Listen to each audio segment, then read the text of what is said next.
31 декабря, накануне нового 1810 года, давался бал у екатерининского вельможи. На бале должен был быть дипломатический корпус и государь. Ростовы были приглашены, и Наташа собиралась на первый большой бал в своей жизни. Не так, Соня. Не так, Ван, пойди сюда. Позвольте, ваше литература. Боже мой, потом. Сейчас. А вы готовы, мама? Вот так, Соня. Не делайте без меня, вы не сумеете.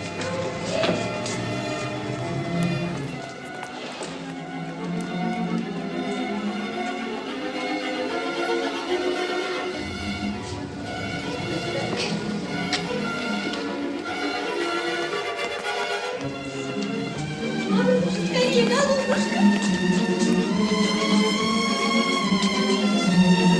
Скоро, наконец! Сейчас, не ходи, папа.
должны же знать, как мне хочется танцевать. Как я отлично танцую, и как им весело будет танцевать со мной.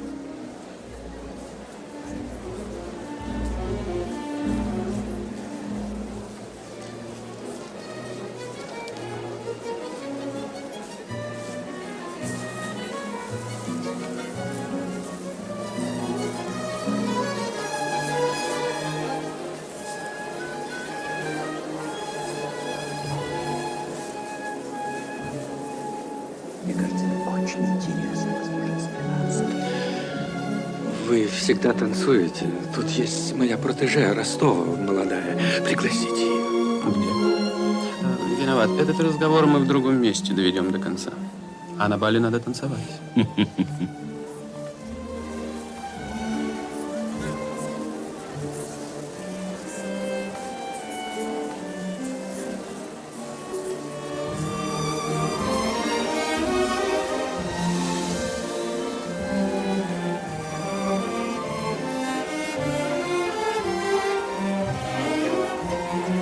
Позвольте вас познакомить с моей дочерью. Я имею удовольствие быть знакомым, ежели графиня помнит меня. Разрешите предложить тур вальса?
Ежели она подойдет прежде к своей кузине, а потом к другой даме, то она будет моей женой. Как весело, не правда ли? Да, я очень рад.